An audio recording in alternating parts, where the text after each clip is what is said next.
আসসালামু আলাইকুম প্রিয় ফুটবল ফ্যান্স। ফুটবল দেশের আরও একটি ভিডিওতে আপনাকে স্বাগতম। মেজর লিগ সকারে নিজেদের শেষ ম্যাচে গত 22শে সেপ্টেম্বর নিউ ইয়র্ক সিটির বিপক্ষে মাঠে নেমেছিল ইন্টার মিয়ামি। সেই ম্যাচটিতে ইয়ানকি স্টেডিয়ামে নিউ ইয়র্ক সিটির সঙ্গে 1-1 গোলের ড্র নিয়ে মাঠ ছেড়েছে মিয়ামি। এই ম্যাচটিতে ইন্টার মিয়ামির হয়ে একমাত্র গোলটি করেন কাম্পানা।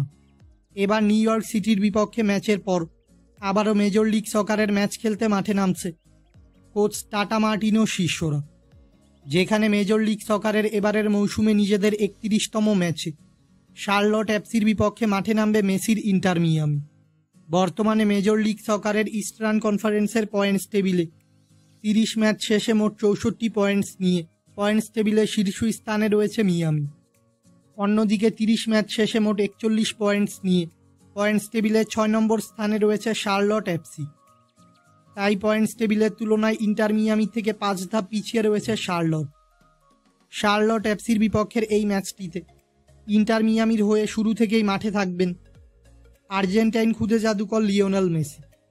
ইন্টার মিয়ামি ও শার্লট এফসির মধ্যকার এই মেজর লিগ সকারের ম্যাচটি খেলা হবে মিয়ামির হোম গ্রাউন্ড চেজ স্টেডিয়ামে এবং এই ম্যাচটি অনুষ্ঠিত হবে বাংলাদেশ সময় অনুযায়ী আগামীকাল 29 সেপ্টেম্বর রবিবার ভোর 5:30। ভক্তদের ইন্টার মিয়ামির এই ম্যাচটি সরাসরি দেখতে হলে চোখ রাখতে হবে অ্যাপেল টিভি ও ফেসবুক লাইভে।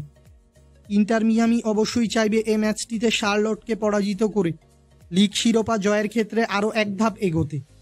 ফুটবলের সকল নিউজ এবং আপডেটস পেতে আমাদের চ্যানেলটি সাবস্ক্রাইব করবেন এবং আমাদের সাথেই থাকবেন। ধন্যবাদ।